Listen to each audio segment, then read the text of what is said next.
அனைவருக்கும் வணக்கம். நான் உங்கள் சரவணன். தமிழ்நாடு மெடிக்கல் செலெக்ஷனில் எம்பிபிஎஸ் படிப்பு பற்றி நிறைய விஷயம் நம்ம சேனலில் சொல்லிகிட்டே இருக்கிறோம். டீம்டு யூனிவர்சிட்டி எல்லாமே ஒன்றா ஃபார்வர்ட் பண்ணிகிட்டே இருக்கிறோம். இன்றைக்கி இந்த வீடியோ எடுக்கலாமா, அப்லோட் பண்ணலாமா, கண்டென்ட்டை ப்ரிப்பேர் பண்ணலாமான்னு பல யோசனைகளுக்கு அப்புறம் ஒரு கண்டென்ட்டை எடுத்து, சரி இந்த டைம் கரெக்டு தானேன்னு எனக்கு தெரியல, மேபி சொல்லி தான் ஆகணும், சொல்லலாம் அப்படின்ற மாதிரி எடுத்துட்டேன். So anyway right. ஸோ இதில் இருக்கிற பாசிட்டிவான கண்டென்ட் உங்களுக்கு தேவையான கண்டென்ட் மட்டும் எடுத்துக்கோங்க. நான் கண்டிப்பாக ராங் இன்ஃபர்மேஷன் கொடுக்க மாட்டேன். ஸோ அது இல்லை, எனக்கு எம்எல் நம்பிக்கை இருக்குது, அதனால் கவலைப்பட தேவையில்லை. இப்போ இங்கே இருக்கிற யதார்த்தமான சுச்சுவேஷனை நீங்கள் புரிஞ்சுக்கணுன்ற ஒரே காரணத்தினால எவ்வளோ ஃபாஸ்ட்டாக அந்த வீடியோ கம்ப்ளீட் பண்ண முடியுமோ அவ்வளோ ஃபாஸ்ட்டாக கம்ப்ளீட் பண்ணுறேன். சரிங்களா? பாயிண்ட் நம்பர் 1, தமிழ்நாட்டில் இருக்கிற seat vacancies in round 2.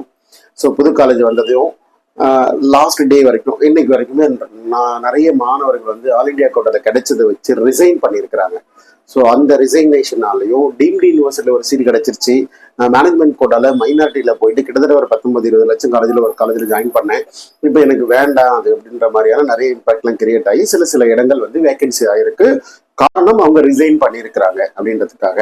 So நான் இந்த வீடியோவில் என்ன கவர் பண்ண போறேன்ற ஒரு அஜெண்டா பார்த்தீங்கன்னா, வேகன்சிஸ் எப்படி இருக்கு, அந்த வேகன்சியில் கட் ஆஃப்ல எப்படி இம்பாக்ட் வந்து கிரியேட் பண்ணும், எந்த மாதிரி இம்பாக்ட் கிரியேட் பண்ணும், என்ன காரணத்தினால இம்பாக்ட் கிரியேட் பண்ணும் அப்படின்னு இந்த வீடியோவில் சொல்லணும்னு ஆசைப்படுறேன். ரைட். அடுத்து வந்து இந்த அலாட்மெண்ட், ரைட், ரிசல்ட் கண்டிப்பாக நாளைக்கு எந்த நேரம் வேணாலும் வரலாம். ஸோ ரிசல்ட் வந்த பிறகு நான் என்ன சார் பண்ணணும்? நான் ஒரு 4 வகையான மாணவர்களை பிரிச்சிருக்கிறேன். சரிங்களா? அந்த 4 வகையில நீங்களும் ஒரு மாணவராக இருப்பார். அதற்கு உண்டான விடையும் நான் கொடுப்பது ரெடியா இருக்கேன். ரைட். ஸோ அதுக்கப்புறமே வந்து ஃபைனலா கன்க்ளூஷன் பண்ணலான் இருக்கேன். இந்த வீடியோட கொஞ்சம் லென்த்தா போயிட்டா முடிஞ்ச வரைக்கும் ஃபுல்லா பாத்துருங்க. ஸோ எந்த கண்டென்ட்டையும் மிஸ் பண்ணாதீங்க. சரியா? Point number 1. So vacancies, right. Round 2ல இருக்கிற வேகன்சி இடங்களை பொறுத்த வரைக்கும் பியூர் கவர்மெண்ட் எந்த கேட்டகரி நான் மீன் பண்ணல, எந்த கேட்டகரி பத்தி அவங்களும் சொல்லலை. அப்படி பார்க்கும்போது 93 இடங்கள் இருக்கு. ஒருவேளை உங்க கேட்டகரிக்கு அதிக இடங்கள் வரணும், நமக்கு சீட் அலாட்மெண்ட் கிடைக்கணும்ன்றது என்னோட எதிர்பார்ப்பு. நான் அப்படி இருக்கிற வச்சுக்கோங்க. 93 இடங்கள் இருக்கு. சரிங்களா? செல்ஃப் பினான்ஸ்ல கவர்மெண்ட் கோட்டா, இந்த கல்லூரிக்கு டோட்டலா இருக்கிற சீட் 270 இடங்கள். சரிங்களா? ஸோ லாஸ்ட் ரவுண்ட்ல கிடைச்ச மார்க்கு, நம்மளுடைய இடம், அதுல இருந்து 270 இடங்கள், நம்ம கம்யூனிட்டிக்கு எத்தனை சீட் வரும், இதெல்லாம் வச்சு நீங்க என்ன பண்ணுங்க, அதை வச்சு நீங்களா ஒரு சாட்டிஸ்ஃபைடான ஒரு கட் ஆஃப் எடுத்து வச்சுக்கிட்டு, ரொம்ப பெருசா யாரும் டிரான்ஸ்பெண்டா சொல்ல முடியாது, சொல்லாது, நீங்க தேடி இருப்பீங்க கண்டிப்பா. யாராவது ஒருத்தர் கட் ஆஃப் பத்தி சொல்லிட மாட்டாங்களான்னு எல்லா பெரிய யூடியூப் சேனலையுமே நீங்க பார்த்துருக்கலாம். பட் இங்க இருக்கிற பிரச்சனை என்னன்னா, எந்த ஒரு இன்ஃபர்மேஷன் உங்க டிரான்ஸ்பரன்சி மேட்டர்ல கொடுக்கல. ஸோ சர்ப்ளஸ் உள்ள இருக்கிறதுனால நம்ம ஒரு வேல்யூ சொல்லி அந்த வேல்யூ தவறா இருந்துட்டா நம்ம சொல்றதே தவறாயிடும் இல்லையா? ஸோ எதிர்பார்ப்புகளும் கண்டுபிடிப்புகளும் ஒரு கண்டென்ட் தேவைப்படுது. இல்ல அது ஒரு ப்ரெடிக்ட் பண்றதுக்கு ஒரு வேல்யூ, ஒரு ரவுண்ட் வேல்யூ தேவைப்படுது. ரவுண்ட் வேல்யூ இல்லை. ஸோ டெஃபினட்டா கட் ஆஃப் வந்து குறையும் என்பதில் நான் மிகுந்த அதிகமாக எதிர்பார்க்கிறேன். பட் குறையுமா அப்படின்றதுக்கு சில இம்பாக்ட் இருக்கு. அந்த இம்பாக்ட் பத்தி சொல்றேன். செல்ஃப் பினான்ஸ் கவர்மெண்ட் கோட்டால 270 இடங்களும், ஸ்டேட் பிரைவேட் யூனிவர்சிட்டியில கவர்மெண்ட் கோட்டால 117 இடங்களும் இருக்கு. ரைட்டா? செல்ஃப் பினான்ஸ்ல management quota 13,50,000 total tuition, general management அதுல மட்டுமே 139 இடங்கள் இருக்கு. சரிங்களா? கிறிஸ்டின் மைனாரிட்டியில 27 இடங்களும், மலையாள மைனாரிட்டியில 4 இடங்களும், தெலுங்கு மைனாரிட்டியில 46 இடங்களும், என்ஆர்ஐ கேட்டகரியில மொத்தம் 350 இடங்களும் இருக்கு. சரிங்களா? இது இல்லாம ஸ்டேட் பிரைவேட் யூனிவர்சிட்டியில ஜென்ரல் மேனேஜ்மெண்ட்ல, சரிங்களா, ஸ்டேட் பிரைவேட் கவர்மெண்ட் கோட்டா சொல்லிட்டேன் 117 இடங்கள். ஸ்டேட் பிரைவேட் யூனிவர்சிட்டியில ஜென்ரல் கேட்டகரி, அதாவது ஜென்ரல் மேனேஜ்மெண்ட் மாணவர்களுக்கு மட்டும் 90 இடங்களும், தெலுங்கு மைனாரிட்டி மாணவர்களுக்கு 17 இடங்களும், அதே ஸ்டேட் பிரைவேட் யூனிவர்சிட்டியில என்ஆர்ஐ மாணவர்களுக்கு, என்ஆர்ஐ லேப்ஸ்டா கன்வெர்ட் ஆனவங்களுக்கு 75 இடங்கள். இதுல 2-3 பேர் எனக்கு பேரண்ட்ஸ் வந்து டவுட் கேட்டாங்க. அதை நான் சொல்லிடுறேன். பாயிண்ட் நம்பர் 1, சார் எல்லா சிட்டியும் மேனேஜ்மெண்ட்டுக்கு கன்வெர்ட் பண்ணிட்டாங்க சார், அதனால நான் கற்பகம் மெடிக்கல் காலேஜுக்கு வந்து என்னோட கட் ஆஃப் அதிகமா இருந்தது கிடைக்கும்னு சொல்லிட்டாங்க சார். அது முழுக்க தவறு. அதே போல என்ஆர்ஐ சீட்டு பொறுத்த வரைக்கும், சார் எனக்கு பிஹெச்டில என்ஆர்ஐ லேப்ஸ் சீட் இருக்கு, எனக்கு கன்ஃபார்மா கிடைச்சிடும் சார், வாங்கி கொடுத்துருங்க சார் கேட்கிறாங்க. இது ரெண்டும் தவறு. திங்கிங் நல்லா புரிஞ்சுக்கோங்க. ஒரு மைனாரிட்டி மாணவர் இருக்காருன்னா மைனாரிட்டி மாணவருக்கு தான் முதல்ல இடம் கொடுப்பாங்க. சரிங்களா? மைனாரிட்டி மாணவர்களுக்கு இடம் கொடுத்த பிறகுதான் ஜென்ரல் மேனேஜ்மெண்ட் சீட்டு கன்வெர்ட் ஆகும். அதாவது அந்த கேட்டகரியில அஃபோர்டபிள் நம்பர் ஆஃப் ஸ்டூடெண்ட்ஸ் இருந்தால் மட்டும்தான். அந்த அஃபோர்டபிள் நம்பர் ஆஃப் ஸ்டூடெண்ட்ஸ் இல்லைன்ற சூழ்நிலை வந்துச்சுன்னா அதை வந்து ஜென்ரல் மேனேஜ்மெண்ட் கன்வெர்ட் பண்ணுவாங்க. சார் நான் தெலுங்கு மைனாரிட்டியே கிடையாது, எனக்கு திருச்சி எஸ்ஆர்எம் காமிச்சு சார், நான் ஃபர்ஸ்ட் சாய்ஸ்ல போட்டிருக்கேன் சார், எனக்கு கிடைச்சிருமா சார் கொஸ்டின். கண்டிப்பா கிடைச்சால் சந்தோஷம். பட் கிடைக்காதுன்றதுக்கு இங்க இருக்கிற ரூல் ரியாலிட்டி என்னன்னா, கண்டிப்பா அவங்க என்ன பண்ணணும், ஃபர்ஸ்ட் தெலுங்கு மைனாரிட்டி மாணவர்களுக்கு அலாட்மெண்ட் கொடுப்பாங்க. இங்க இருக்க ரூல் அதான். அதே மாதிரி மலையாள மைனாரிட்டியா இருக்கணும், கிறிஸ்டின் மைனாரிட்டி. சார் பன்னிமலர் காலேஜ் தான் சார் எனக்கு வேணும், ஜெனரல் மேனேஜ்மெண்ட், என்னோட மார்க் 575 மார்க் சார், கவர்மெண்ட் கூட கிடைக்கலாம், ஃபர்ஸ்ட் சாய்ஸ் பன்னிமலர் போட்டிருக்கேன், எனக்கு கிடைச்சோம் சார் போல்டா இருக்கு. சந்தோஷம், உங்களுடைய பாசிட்டிவ் வைப்ரேஷன்லாம் ஓகே. பட் ரியாலிட்டி என்ன, அங்க இருக்கிற ரூல் என்ன சொல்லுது அப்படின்றத நீங்க புரிதல் இருக்கணும். அதே மாதிரி கேஎம்சிஹெச்ல இருக்கிற என்ஆர்ஐ லேப் சீட் தான் சார் வேணும், என்ஆர்ஐ சீட் எனக்கு வேண்டாம் சார், நான் என்ஆர்ஐ ஸ்டூடெண்ட், ஆனா வேணாம் சார், நான் என்ஆர்ஐ லேப் சீட்டா எடுத்துக்கிறேன். உண்மையாலுமே டாப் கல்லூரிகள்ல என்ஆர்ஐ மாணவர்களுக்கு முதல்ல இடம் கொடுப்பாங்க. அவங்க சாய்ஸ்ல வச்சிருக்காங்கன்னா அவங்களுக்கு இடம் கொடுப்பாங்க. என்ஆர்ஐக்கு நம்பர் ஆஃப் மாணவர்கள் என்ஆர்ஐ மாணவர்களா இல்லாத பட்சத்தில் அது லேப்ஸ்டா கன்வெர்ட் ஆகும். அதுக்கப்புறம் தான் ஜெனரல் மாணவர்கள் எல்லாருமே அதை எடுத்துக்க முடியுன்ற ரியாலிட்டி புரிஞ்சுக்கோ. ரைட், வேகன்சிஸ் கவர் பண்ணிட்டேன், ஏன்னா ஃபாஸ்டா போக வேண்டியது கட்டாயம். ரைட், அடுத்து வந்து நான் உங்களுக்கு பாயிண்ட் சொன்னது தமிழ்நாடு மெடிக்கல் செலெக்ஷன்ல நாளைக்கு என்ன, வாட் நெக்ஸ்ட், அடுத்து என்ன சார். இப்போ வந்து எல்லாரும் சொல்ல போனா அடுத்து கடந்த ஒரு 24 மணி நேரம், நேற்று ஈவினிங் 5 மணில இருந்து இப்ப வரைக்கும் ஒரே கம்ப்ளீட் ஒர்க் வெயிட், யாரும் எதையும் பண்ணல. எல்லாம் பண்ணது எல்லாத்தையும் தூக்கி ஓரம் கட்டி வச்சுட்டு யூடியூப் சேனல்ல பாக்குறது நிப்பாட்டி, எல்லாத்தையும் நிப்பாட்டி நம்ம பாட்டு ஒரு நாள் அமைதியா இருக்கிறோம். அதிகபட்சம் ஒரு நாளைக்கு TN medical selection website open பண்ணி 2-3 தடவை பார்ப்போம், இல்ல யாராவது ஸ்டேட்டஸ் வைக்கிறாங்களான்னு பார்த்துட்டே இருப்போம். இதுதான் நம்ம நடக்கிறது, சரிங்களா? எனிவே வாட் நெக்ஸ்ட், நாளைக்கு ரிசல்ட் வந்த பிறகு 4 விதமான மாணவர்கள் இருப்பதை நான் பார்க்கிறேன். நம்பர் 1, ஃப்ரெஷ்ஷா அலாட் ஆன கேண்டிடேட். சரிங்களா சார்? ஃப்ரெஷ்ஷா அலாட் ஆன கேண்டிடேட் பதில முடிச்சிடுறேன் சார். 4 கேட்டகரி டைட்டில் மட்டும் சொல்லிடுறேன். ஃப்ரெஷ்ஷா அலாட் ஆன கேண்டிடேட், இன்னொன்னு ஏற்கனவே அலாட்மெண்ட் வச்சுக்கிட்டு அப்கிரேட் ஆன கேண்டிடேட், இன்னொன்னு அப்கிரேடேஷன் ஆகல. சரிங்களா? இன்னொருத்தர் சீட் அலாட்மெண்ட் கிடைக்கல. இந்த 4 வகையான மாணவர்களா எடுத்துக்கிறேன். சரிங்களா? Point number 1, fresh allotment. உண்மையாலுமே உங்களோட மார்க்கு அங்க இருக்கிற புரோட்டோகால்லையும் கம்யூனிட்டி அடிப்படையிலையும் ஃப்ரெஷ்ஷா ஒரு கிடைச்சிச்சா, கண்ணை போட்டு கடுகுடுன்னு ஓடுங்க, சீட் அலாட்மெண்ட்டை வாங்குங்க, பணத்தை கட்டுங்க, ஜாயின் பண்ணுங்க. இவ்வளவுதான் உங்களுடைய பதில். சரிங்களா? 2வது கேட்டகரி அப்கிரேடு. கண்டிப்பா சாய்ஸ் செலெக்ஷன் யாரும் தவறு பண்றதுக்கு வாய்ப்புகள் இல்லை. ஒருவேளை புரிதல் இல்லாம இருக்கவங்கன்னா தவறு பண்ண வாய்ப்புகள் இருக்கு.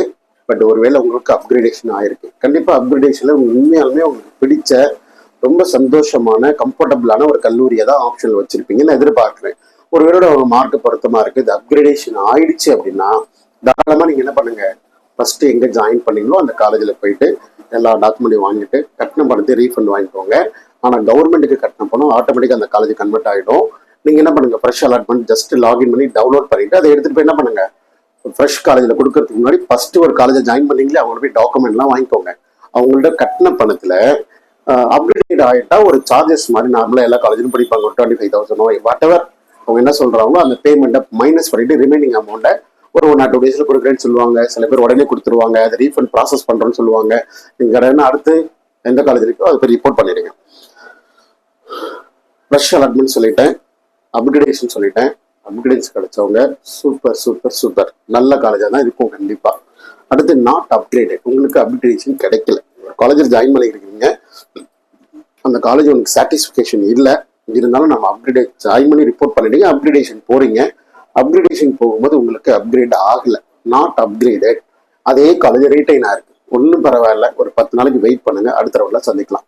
ஒன்றும் பெருசா பேனிக் ஆக தேவையில்லை, இதை பத்தி ஒன்றும் பெருசா தடுமாற்றங்கள் தேவையில்லை. தைரியமா நீங்க நெல்லுங்க, அடுத்த ரவுண்ட்ல நானே உங்களுக்கு சூப்பராக கைட் பண்ணி தரேன். முடிஞ்சா வந்து பாருங்க. சரிங்களா? இது ரவுண்ட் நம்பர் 3. ரவுண்ட் நம்பர் 3ல எக்கச்சக்கமான இம்பாக்ட் இருக்கும், நிறைய சேஞ்சஸ் இருக்கும். இந்த இடத்துல கடைசியில வந்து நாட் கெட்டிங் அலாட்மெண்ட். இந்த இடத்துல இந்த கட் ஆஃப் பத்தி ஒரு வார்த்தை சொல்றேன், ஏன்னா நேரவா இருக்கக்கூடாது. ஸோ இந்த கட் ஆஃப்ல மாற்றங்கள் இருக்குமா சார், நீங்க சொன்னீங்களே ஆரம்பத்துல, அதை பத்தி சொல்லுங்க சார் அப்படின்னா, கட் ஆஃப்ல கண்டிப்பா நிறைய மாற்றங்கள் இருக்க வாய்ப்புகள் இருக்கு. காரணம் இந்த புது கல்லூரி வந்ததுக்காக. பட் எவ்வளவு மார்க்குகள் சேஞ்ச் பண்ற புள்ளி வரும் இல்லாமல் சொல்லக்கூடாது, அது தவறாயிடும். பட் கண்டிப்பா மாற்றங்கள் இருக்கும், எதிர்பார்க்கலாம். பட் மாற்றங்கள் இல்லாம போனாலோ இல்ல பெரிய மாற்றங்கள் வரல, பெரிய மார்க் குறைவாகல, கர்நாடகால குறைஞ்சிருச்சு, மற்ற ஸ்டேட்ல குறைஞ்சிருக்கு, நமக்கும் குறையல அப்படின்னா அதுக்கான காரணம் என்னவா இருக்கலாம் அப்படின்னா, இந்த ரவுண்ட்ல ஃப்ரீ எக்ஸிட் இருக்கிறதுனால எல்லாருமே அவங்க பார்ட்டிசிபேஷன் பண்ணியிருப்பாங்க. அதனால அவங்க ஃப்ரீ எக்ஸிட் இருக்கிறதுனால போல்டா பார்ட்டிசிபேஷன் போறாங்க. இன்னொன்று வந்து இஸ் கிரியேட்டிங் ஃபியர். எல்லாரும் சார் டிகிரில சீட்டு தந்து போச்சு, அங்க சீட்டு தந்துச்சு, இங்க சீட்டு தந்துச்சு, எங்கேயுமே சீட்டு இல்லை, எப்படியா சீட்டு பிடிச்சி தக்க வச்சுக்கணும் அப்படின்றதுனால அவங்க நிறைய வாய்ப்புகளை ஏற்படுத்தணுங்கிறதுனால எல்லாத்தையுமே ஆப்ஷனை கொண்டு வந்து அவங்க சீட்டு தக்க வச்சுக்கிறதுக்காக அந்த பய உணர்வுன்றது கட் ஆஃபே டிஸ்டர்ப் பண்ண வாய்ப்பு இருக்கு. இதுக்கப்புறமே இருக்க எல்லாருக்கும் situation secure your seat, MBBS சீட்டை விட்டுறாதீங்க, அதுதான் முக்கியம் அப்படின்ற ஒரு சுச்சுவேஷன் வந்ததுனால நிறைய பேர் அவர் இருக்கிற சீட்டை தக்க வச்சுக்கிறதும், அதே போல ஏதாவது ஒரு காலேஜில் எடுத்துக்கணும் அப்படின்ற ஒரு பார்வையும் அவங்க இந்த கட் ஆஃப்ல மிகப்பெரிய இம்பாக்டை ஏற்படுத்தலாம் அப்படின்னு பார்க்குறோம். நல்ல குறைஞ்ச சந்தோஷம், பட் குறையாம போனால் இந்த காரணங்கள்லாம் இருக்கலாமா அப்படின்னு நான் பார்க்குறேன். ஓகே, ஃப்ரெஷ் அலாட்மெண்ட் சொல்லிட்டேன், அப்கிரேடேஷன் சொல்லிட்டேன், அப்கிரேடே ஆகலை அப்படின்னாலும் சொல்லிட்டேன். கடைசி ஒன்று நாட் கெட்டிங் அலாட்மெண்ட். சார் வந்து டிஎன் மெடிக்கல்ல அலாட்மெண்ட் கிடைக்கலன்னா என்ன? கவர்மெண்ட் கோட்டாக்கு தான் நான் எதிர்பார்த்துட்டு இருந்தேன். செல்ஃப் ஃபைனான்ஸ் மேனேஜ்மெண்ட் கோட்டால அப்ளை பண்ணல, கண்டிப்பாக கிடைச்சிடும் எதிர்பார்த்தேன். அப்போ இப்போ இருக்கிற அலாட்மெண்ட் மார்க்கு, உங்களோட mark what is the difference, என்ன சேஞ்ச் இருக்கு, என்ன மாதிரியான ப்ராபபிலிட்டி இருக்குன்னு பாருங்க. மினிமம் டிஃபரன்ஸ் இருந்ததுன்னா கண்டிப்பா அடுத்து என்ன பண்ணலான்றத பத்தி யோசிக்கலாம். மேனேஜ்மெண்ட் கோட்டா அதே மாதிரி தான், but NRI quota, NRI lapse quota, இது எல்லாமே difference should be very very less, ரொம்ப கம்மியாக தான் இருக்கு, மாணவர்கள் கம்மியாக தான் இருக்கிறாங்க. இந்த மாதிரினா நீங்க உங்களுடைய ஓன் ரிஸ்க் நல்லா புரிஞ்சுக்கோங்க, உங்களுடைய தனிப்பட்ட ரிஸ்க்னஸ்ல அடுத்த ரவுண்டுக்கு வெயிட் பண்ணலாம். சரிங்களா? இல்லை நான் சொல்றதுனால இந்த வீடியோனால நீங்க இம்பாக்ட் ஏற்படுறது கூடாது. நீங்களா இல்லை சொல்லிட்டாங்க நம்ம வெயிட் பண்ணுவோம் அடுத்த ரவுண்ட்ல கண்டிப்பா, அடுத்த ரவுண்ட் நெகட்டிவா போயிடுச்சு, நம்ம அதை தவறாயிடும். உங்களோட ஓன் ரிஸ்க்ல வெயிட் பண்ணுங்க. பட் அலர்ட் ஆகுன்றப்போ அது ரிஸ்க் வெயிட்டிங். அடுத்த ஆப்ஷன் என்ன, வேற எங்கெல்லாம் ஆப்ஷன் இருக்கு சார், அதை நான் தெரிஞ்சுக்கணும். அதை தெரிஞ்சுக்கிட்டா தான் என்னால் அடுத்த ஸ்டெப்புக்கே போக முடியும் அப்படின்ற பார்க்கும்போது நான் ஆரம்ப காலகட்டத்தில இருந்தே டீம்டு டார்கெட் பண்ணணும்னு சொல்லியிருக்கிறேன். அதர் ஸ்டேட்ல இருக்கிற லோயர் ஃபீஸை எடுத்துக்கிறதுக்கு நிறைய ஐடியாக்கள் கொடுத்துருக்கிறேன். அந்த மாதிரி ஒரு நல்ல மார்க் இருக்கிறீங்களா, உங்க மார்க் என்னன்றது உங்களுக்கு தெரிய வருதா, அந்த மார்க்கை என்கிட்ட நீங்க ஒரு மெசேஜ் பண்ணுங்க. இது இந்த ரேஞ்சில் பண்ண முடியுமா முடியாதுன்றதை நான் சொல்றேன். ஃபர்தர் ஸ்டெப்பை மீட் பண்ணி அடுத்து ஃபர்தரா என்ன பண்ண முடியும், எனக்கு என்ன ஆப்ஷன் இருக்கு. இதுல எப்படின்னா கம்பல்சரி இந்த வருஷம் ஜாயின் பண்ணி தான் இருக்குன்றவங்க மிக மிக கடினமா சீக்கிரமே முடிச்சிடணும். சரிங்களா? So deemed university, NRI conversion, நிறைய ஆப்ஷன் கொடுத்துருக்கோம். என்ஆர்ஐ கன்வர்ஷன் ஒண்ணே தான், 150 மார்க் இல்லை 200 மார்க் எடுத்தவங்க இன்னைக்கு என்ன திரும்ப சொல்றாங்க சார், நான் எல்லா காலேஜும் போட்டேன், எல்லா காலேஜ்லையும் ஜாயின் பண்ண ரெடியா இருந்தேன், எல்லா காலேஜும் ஜாயின், ஒருவேளை அலாட்மெண்ட் கொடுத்துருந்தா ஜாயின் பண்ணியிருப்பாங்களா? ஒரு ஹையஸ்ட் மார்க் இருக்கிற ஒரு கல்லூரி எடுத்துக்கணும், நான் காலேஜ் பேர்லாம் சொல்ல விரும்பல. ஒரு 17 லட்சம் இல்லை ஒரு 27 லட்சம் 28 லட்சம் கட்டுற கல்லூரி உங்களுக்கு கிடைச்சு ஜாயின் பண்ணியிருப்பீங்களா? உண்மையாலுமே ஜாயின் பண்ணியிருப்பீங்களா? அப்போ 28 5 வருஷத்துல ஆச்சுங்க. அப்போ டோட்டல் ஃபண்டு போடுங்க. அந்த டோட்டல் ஃபண்ட்ல உங்களுக்கு இன்னைக்கு எம்பிபிஎஸ் சீட் கொடுத்தா நீங்க படிப்பீங்களா? அதுக்கு ஒரு மெத்தடாலஜி சொல்லி கொடுத்தா படிப்பீங்களா?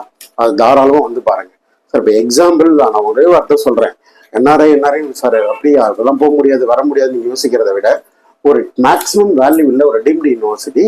நான் எல்லா காலேஜும் போட்டேன் எனக்கு கிடைக்கல சார், அப்போ எல்லா காலேஜும் நீங்க போடுறீங்க, அப்போ எல்லா காலேஜ்லையும் இருக்கிற ஒரு மேக்ஸிமம் ஃபீஸ் இருக்கிற ஒரு காலேஜ் எடுத்துக்கோங்க. அந்த காலேஜ் கிடைச்சி நீங்க ஜாயின் பண்ணிருப்பீங்க, அப்படிதானே? அப்போ ஒரு 27 லேக்கோ 28 லேக்கோ இது கட்டுறீங்க. அப்போ 5 வருஷத்துக்கு அதை போட்டீங்கன்னா அது எவ்வளோ, அந்த செலவு நீங்க செலவு பண்ண ரெடியா இருக்கிறீங்கன்னா வந்து மீட் பண்ணுங்க. அதோட பெட்டர் ஆப்ஷனை கொடுக்குற ரெடியா இருக்கு. சரிங்களா? சீட்டு இல்லைன்னா கிடையவே கிடையாது. நான் ஆரம்பத்தில் சொல்றேன், உங்களுக்கு சீட்டு கிடைக்கலையா, சீட்டு இல்லையா, வந்து பாருங்க, நான் சீட்டு கொடுக்க ரெடியா இருக்கிறேன், பயன்படுத்திக்கோன்னு தான் சொல்றேன். ஸோ அதனால எனக்கு தெரிஞ்சு இந்த நாட் அலாட்மெண்ட் வந்துச்சு அப்படின்னா அடுத்து என்ன பண்ணணுன்றதை கிளியர் கட்டான ஒரு முடிவிடுங்க. சும்மா போன் கேட்டு இன்ஃபர்மேஷன் கேட்டு அப்படியே விட்டுறலாம் அப்படின்ற மாதிரி இருக்காதீங்க.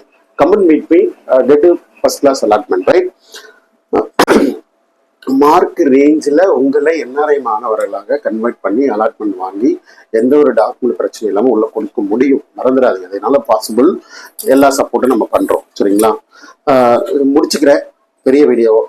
ரைட், கடைசி ஒரே ஒரு சென்டென்ஸ் மட்டும்தான். இப்போ எம்பிபிஎஸ் மாணவர்களுக்கு நிறைய மாணவர்களுக்கு இது மாதிரி வழி நடத்துதல் நிறைய பெனிஃபிட் அடைஞ்சிருக்கிறாங்க. நம்மள்ட்ட நிறைய சக்சஸ்ஃபுல் மாணவர்களும் இருக்கிறாங்க. இதே உங்க வீட்டில் யாராவது எம்பிஎம்எஸ் இந்த வருஷம் படிக்கணும்னு நினைக்கிறாங்க, உங்க அக்கா இருக்கிறாங்க, மாமா இருக்கிறாங்க, நிறைய ஒரு பெரிய ஒரு ஃபேமிலிஸ் வந்து இந்த வருஷம் எம்பிஎம்எஸ் படிக்கணும்னு ஆசைப்படுறாங்க, டாப் டெக்னிக்கல் கோர்ஸ் படிக்கணும்னு ஆசைப்படுறாங்க, நம்ம சேனல் மட்டும் இல்லை, நான் உதவி பண்ண ரெடியா இருக்கிறேன். உங்களோட ரியாலிட்டி, உங்களோட பொசிஷன் என்ன பண்ணுது, நான் இதே மாதிரி இன்னைக்கு நடக்கிற மாதிரி 2 ரவுண்ட் கவுன்சிலிங் அப்புறம் நீங்க வரவே வேண்டாம், வந்து ஒரு யூஸும் கிடையாது. ஃபர்ஸ்ட் ரவுண்டே comment meet me, I am giving best solution or best part related to budget, relate to anything, ரைட்டுங்களா? எல்லாத்தையுமே என்னோட கோர்ஸ் ரிலேட்டடாகவும் ஒரு டாப் கிளினிக்கல் பிரான்ச்சாக இருக்கட்டும், நான் கிளினிக்கல் பிரான்ச்சாக இருக்கட்டும், எதுவாக இருந்தாலும் சூட்டபிளான ஒரு விஷயத்தை கொடுக்க முடியும். உங்களுடைய சர்க்கிள் யாரும் நீடட் இருக்கிற பர்சனுக்கு ஜஸ்ட் கம்யூனிகேட் பண்ணுங்க, we will discuss with the particular area. So anyway இதுல இருந்து இருக்கிற நல்ல விஷயம் மட்டும் எடுத்துக்கோங்க, உங்களுக்கு பயனுள்ள பாயிண்டா யூஸ் பண்ணி அடுத்த வீடியோவில் பார்க்கலாம். சரிங்களா? நன்றி, வணக்கம்.